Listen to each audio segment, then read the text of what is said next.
Baik, selamat pagi, siang, dan sore, Bapak, Ibu, dan teman-teman sekalian. Perkenalkan saya Andika Reza Karafi. Di sini saya akan mempresentasikan tentang uji aktivitas antibakteri ekstrak rumput laut dan daun jarak pagar terhadap bakteri Staphylococcus aureus dan E. coli. Penelitian ini mencakup pentingnya kondisi kesehatan dalam berbagai upaya penelitian, terutama menghadapi ancaman berupa bakteri penyebab penyakit dan infeksi yang menjadi ancaman serius bagi kesejahteraan manusia. Bakteri seperti E. coli dan S. aureus sering menjadi penyebab penyakit yang dapat menyebabkan diare dan infeksi lainnya, yang merupakan masalah kesehatan utama di banyak negara termasuk Indonesia. Oleh karena itu, penelitian ini bertujuan untuk menginvestigasi potensi aktivitas antibakteri dari ekstrak rumput laut dan daun jarak pagar. Diharapkan hasil penelitian ini dapat memberikan kontribusi signifikan dalam pengembangan obat baru atau terapi alternatif untuk infeksi bakteri serta memberikan rekomendasi bagi upaya penanggulangan diare dan infeksi bakteri lainnya dengan pendekatan yang lebih alami dan berkualitas. Tujuan penelitian ini adalah mengevaluasi efektivitas pengobatan tumbuhnya bakteri E. coli dan S. aureus pada ekstrak rumput laut dan daun jarak pagar, dan dapat menentukan konsentrasi terbaik dari ekstrak rumput laut dan daun jarak pagar agar dapat menghambat tumbuhnya bakteri E. coli dan S. aureus. Berikut adalah klasifikasi bakteri E. coli. Nah, berikut ini adalah klasifikasi bakteri S. aureus.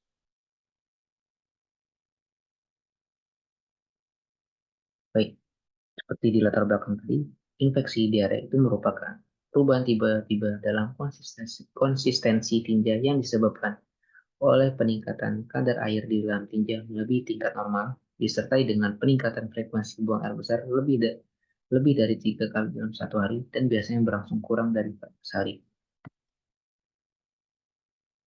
Untuk metode pengujian antibakterinya itu digunakan metode difusi cakram atau disk diffusion method yang bertujuan untuk menilai aktivitas antimikroba dengan menempatkan kertas cakaran yang mengandung agen antimikroba pada permukaan media agar padat yang telah ditanami mikroorganisme. Metode ini dianggap sederhana, ekonomis, dapat menguji sejumlah besar mikroba dan hasilnya mudah diinterpretasikan. Kemudian untuk metode ekstraksinya itu ada ekstraksi sonifikasi, yang mana ini adalah metode non-thermal yang menggunakan gelombang ultrasonik untuk meningkatkan rendemen ekstrak si senyawa-senyawa seperti polifenol, antiosianin, aromatik, polisakarida, dan senyawa fungsional lainnya. Metode ini mempercepat waktu ekstraksi dengan membuka pori-pori bahan yang diekstrak melalui getaran ultrasonik, memfasilitasi larutnya komponen-komponen dalam bahan ke dalam pelarut larut melalui proses difusi. Keunggulan teknologi ultrasonik termasuk sederhana, ketersediaan dengan biaya yang terjangkau, dan efisiensi prosesnya. Kemudian ini adalah klasifikasi rumput. Senyawa dari rumput laut seperti Eucombus spinosum ini diyakini memiliki potensi bioaktif bagi industri kesehatan, yang dimana alganya ini memiliki aktivitas antibakterial, antibakteri, dan anti jamur yang dapat menghambat pertumbuhan mikroorganisme patogen. Contohnya, Spinosum ini mengandung serat pangan, vitamin A, B, C, karoten, senyawa antioksidan, dan antibakteri. Keberagaman nutrisi dan senyawa bioaktif dalam Spinosum memiliki potensi sebagai senyawa antibakteri dalam ekstrak dan fraksinya. Kemudian ini adalah klasifikasi tanaman jarak pagar, di mana ekstrak daun jarak pagar ini memiliki aktivitas antibakteri yang dapat menghambat pertumbuhan bakteri patogen seperti S. aureus dan E. coli. Selain itu, terdapat potensi efek antitumor, antiinflamasi, antioksidan, dan hipoglikemik dari senyawa-senyawa yang terkandung dalam daun jarak pagar. Baik, untuk prosedurnya itu ada waktu dan tempat penelitian akan kami suruh kerja. Waktu dan tempat penelitian itu dilaksanakan di 6 Maret 2024 di Laboratorium Mikrobiologi Universitas Pelita Harapan untuk pembuatan ekstrak rumput laut dan daun jarak pagar di Laboratorium Farmakonosi di Universitas Pelita Harapan untuk pembuatan nutrin agar penginceran dan inokulasi bakteri uji dapat dibuat di Laboratorium Mikrobiologi Universitas Pelita Harapan. Untuk alatnya sendiri itu ada eh, blender, ose, tabung reaksi, beaker glass, thermoshaker, spatula, timbangan rotary, evaporator, aluminium foil, ayakan, laboratorium, kertas saring, dan alat suntik. Kemudian untuk bahannya itu yang digunakan tuh rumput laut, daun jarak pagar, biarkan murni efek murni bakteri E. coli dan Staphylococcus aureus dan medium nutrien agarnya dan medium nutrien NB. Terus kemudian ada kode sekitar 0,70% resiprokasi. Baik, yang pertama kali dilakukan dalam metode ini adalah sterilisasi alat, yang dimana cuci dan bungkus alat dengan cuci dengan air, kemudian keringkan, kemudian bungkus dengan kertas steril, kemudian disterilkan menggunakan autoclave pada suhu 110 derajat Celcius selama 30 menit, kemudian disimpan di tempat bersih dan tertutup sampai digunakan. Kemudian untuk pembuatan ekstrak rumput laut itu ditimbang 150 gram serbuk simplicia rumput laut, dilarutkan di 500 ml pelarut etanol dengan konsentrasi 70%, dan ekstraksi menggunakan sonifikasi selama 25 menit. Ikuti penyaringan menggunakan saringan. Ulangi proses penyaringan 2 kali. Kemudian penguapan pelarut menggunakan operator hingga diperoleh ekstrak kental. Itu pun juga dengan ekstrak daun jarak ditimbang 150 gram dan dilarutkan dalam 500 ml pelarut etanol 70%. Lakukan ekstraksi menggunakan metode sonifikasi selama 25 menit, diikuti penyaringan menggunakan saringan. Kemudian ulangi proses penyaringan 2 kali dan gunakan rotary vacuum evaporator untuk menguapkan pelarut dari filter hingga diperoleh ekstrak kental. Kemudian untuk pembuatan konsentrasi ekstrak daun jarak pagarnya itu digabung ke rumput laut dan ekstrak daun jarak pagar dengan proporsi 80/20, 60/40, 40/60, dan 20/80. Seperti campurkan 8 ml rumput laut dengan 2 ml ekstrak daun jarak pagar untuk setiap proporsi yang diinginkan. Pastikan total volume campuran menjadi 10 ml untuk setiap kombinasi dengan menambahkan pelarut jika diperlukan. Untuk kontrol positif itu ditambah dengan 0,5 gram ciprofloxacin dalam 100 ml Aquades untuk membentuk larutan dengan konsisten 50 mikrogram. Kemudian untuk pembuatan media Na dan NB-nya itu timbang 10,5 gram Na dan 5 gram air. Kemudian tambahkan 350 ml Aquades dalam air dan aduk hingga bentuk suspensi. Panaskan hingga bahan larut dan larutkan menjadi homogen. Kemudian timbang 0,78 gram NB dan masukkan ke dalam labu air Mayer. Tambahkan 20 ml Aquades ke dalam labu air Mayer untuk hingga larut. Panaskan hingga larut sepenuhnya. Kemudian campurkan media Na dan NB. Terus masukkan campuran media ke dalam autoclave pada suhu 120 derajat Celcius dan sterilkan selama 15 menit. Kemudian dilakukan pembuatan suspensi bakteri E. coli dan enzim dengan metode dengan media ini. Yang pertama itu siapkan tabur reaksi yang diperlukan masing-masing berisi dengan BNB. Ambil masing-masing bakteri E. coli dan S. aureus dari kultur murni menggunakan pengambilan contoh seperti kawat OC. Kemudian tanamkan bakteri ke dalam masing-masing tabur reaksi yang berisi larutan NB dengan bakteri. Pastikan sterilisasi alat dan kerja area sebelumnya melakukan penanaman bakteri. Kultur kedua jenis bakteri dalam media NB selama 24 jam pada suhu inkubasi 30 derajat Celcius.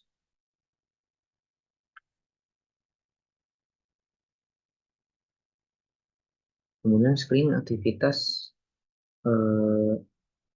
ekstrak rumput laut, fraksi kombinasi daun rumput laut dan daun jarak pagar terhadap pertumbuhan bakteri dengan metode disfunction test. Yang pertama itu timbang 10 mg ekstrak kombinasi menggunakan nexan, proform, dan metanol. Kemudian larutkan dengan labu ukur 10 ml menggunakan pelarut DMSO 50%. Kemudian persiapkan rangkaian konsentrasi fraksi 1000 mikrogram per mili, 500 mikrogram per mili, 250 mikrogram per mili, 62,15 mikrogram per mili, dan 30,125 mikrogram per mili. Siapkan kultur bakteri E. coli dan S. aureus dalam media nutrien agar pada cawan Petri. Teskan larutan uji kontrol positif serta negatif sebanyak 50 mikroliter pada kertas cakram 60 mm. Letakkan kertas cakram di atas media Na yang telah diinokulasi dengan bakteri dan pastikan nama fraksi dan kontrol ditentukan pada setiap cawan Petri. Inkubasi cawan Petri pada suhu 30 derajat Celcius selama 24 jam. Amati dan ukur zona benih yang terbentuk di sekitar kertas cakram menggunakan jangka sorong. Kemudian untuk pembuatan larutan induk dan penelitian fraksi aktifnya itu timbang 10 mg ekstrak kombinasi menggunakan M. Terus larutkan ekstrak dalam lubuk tukur sama seperti sebelumnya. Kemudian setelah konsesi diambil volume sesuai dari larutan ekstrak yang telah disiapkan, ditambahkan larut DMSO hingga volume total mencapai 10 ml. Terus campur larutan secara rata-rata untuk mendapatkan fraksi dan konsentrasi yang diinginkan. Kemudian untuk uji antibakteri dengan penentuan nilai KM 90 dan KBM. Siapkan 5 tabung reaksi dan isi masing-masing dengan 5 ml MB, nutrient load. Tambahkan 500 mikroliter suspensi bakteri E. coli dan Staphylococcus aureus masing-masing tabung reaksi. Tambahkan 200 mikroliter sampel uji dengan konsentrasi berbeda ke dalam tabung reaksi. Inkubasikan tabung reaksi selama 24 jam pada suhu 30 derajat Celcius. Setelah inkubasi, ukur absorbansi akhir suspensi bakteri menggunakan spektrolitis pada panjang pengembangan 620 nanometer. Kemudian tentukan nilai KM90 dari sampel uji yang memberikan absorbansi di bawah ambang batas tertentu, misalnya 90% dari kontrol. Tentukan nilai KBM dengan mengambil 3 mikroliter. Lakukan uji KM yang tidak keruh atau tidak menunjukkan pertumbuhan bakteri dan goreskan pada media Na steril inkubasi selama 24 jam pada suhu 30 derajat Celcius. Periksa adanya pertumbuhan bakteri pada media Na, gores derajat ini, tentukan nilai KBM-nya. Kemudian tentukan nilai MBC dengan melihat adanya atau tidak adanya pertumbuhan bakteri pada media Na setelah inkubasi. Kemudian goresan pada media Na yang terlihat jernih setelah inkubasi dan dapat tetapkan sebagai nilai MBC-nya. Kemudian dilakukan screening fitokimia di mana dilakukan uji alkaloid seperti ini. Ini untuk uji alkaloid, uji flavonoid, dan uji terpenoid dan uji triterpenoid dan uji terpenoid dan uji saponin menggunakan kombinasi ekstrak rumput laut dan daun jeruk agar. Sekian dari saya, terima kasih. Apakah ada yang ingin bertanya? Saya mau nanya, Dik. Iya. Saya mau nanya bagaimana potensi dari ekstrak rumput laut dan daun jarak pagar sebagai agen antibakteri terhadap Staphylococcus aureus dan E. coli dibandingkan dengan pengobatan konvensional. Oke, baik. Izin saya menjawab. Jadi, ekstrak dari Ecoma spinosum dan Jatropha furcas L ini menunjukkan potensi sebagai antibakteri yang bisa dibilang itu menjanjikan, yang dimana dia itu ada beberapa faktor, yang dimana kedua ekstrak ini menunjukkan aktivitas antibakteri yang signifikan terhadap bakteri patogen pada umumnya. Kemudian rumput laut dan daun jeruk juga bisa ditemukan di sumber bahan baku yang mudah diperoleh lah, kayak di pasar atau di supermarket.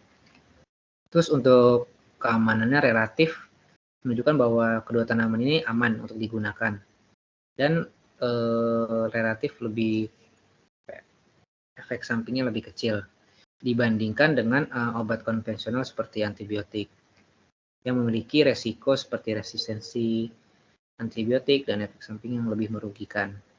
Dan terakhir yang pasti biayanya lebih rendah atau lebih ekonomis. Apakah menjawab?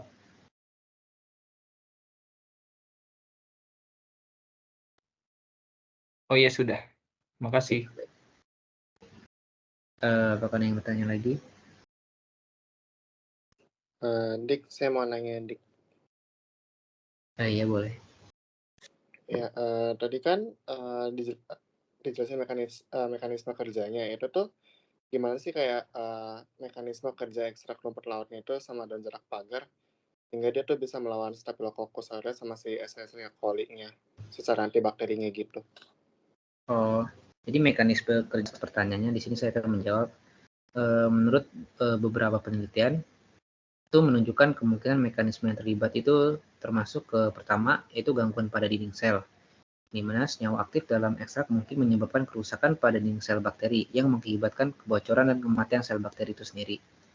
Kemudian dua itu penghambatan sintesis protein, yang dimana senyawa aktif dalam ekstrak mungkin menghambat proses sintesis protein bakterinya dan mengganggu kemampuan bakteri untuk berkembang biak. Lalu yang ketiga itu peningkatan produksi radikal bebas, di mana beberapa senyawa dalam ekstrak mungkin meningkatkan produksi radikal bebas di dalam sel bakteri, yang dapat menyebabkan kerusakan pada DNA dan protein bakteri itu sendiri. Apakah sudah menjawab? Oh, oke. Kasih ya. Ya, baik, sekian dari saya. Terima kasih.